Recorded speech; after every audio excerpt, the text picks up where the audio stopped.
Bonjour et bienvenue dans cette vidéo qui vous fera découvrir l'application Discord que vous pourrez utiliser notamment en parallèle avec vos cours en ligne sur la plateforme 3Learning. Discord est une application gratuite qui vous permet d'échanger par écrit et vocalement, voire même en vidéo et surtout en ligne bien sûr. Il ne s'agit pas d'un réseau social mais bel et bien d'un lieu d'échange ou plutôt de plusieurs lieux d'échange. En effet, vous pouvez l'utiliser comme une messagerie privée mais le cœur de Discord ce sont ses serveurs, des espaces créés par les utilisateurs autour de thématiques diverses.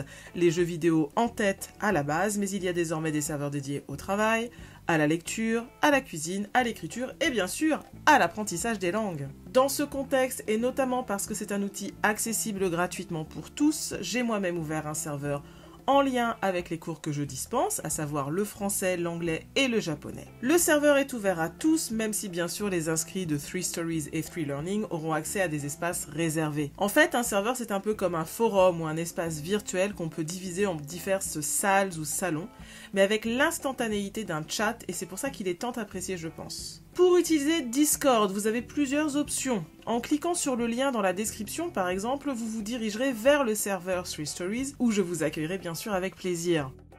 Pour l'explorer, vous pourrez tout simplement utiliser votre navigateur, mais il y a aussi l'application qu'on peut installer et qui offre bien sûr une expérience bien plus sympathique.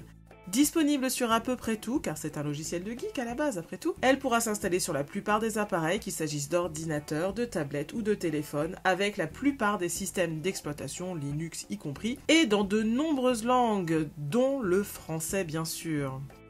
Tout ce dont vous aurez besoin, c'est de créer un compte. Mais un autre avantage de Discord, c'est que vous pourrez changer votre pseudonyme, votre nom d'utilisateur d'un serveur à l'autre. Mais ça, je vous en parlerai plus en détail dans la prochaine vidéo quand on se penchera sur son utilisation à proprement parler. Pour ce qui est de l'installation ou de l'inscription, le site me semble assez clair, comme vous pouvez le voir sur cette capture d'écran.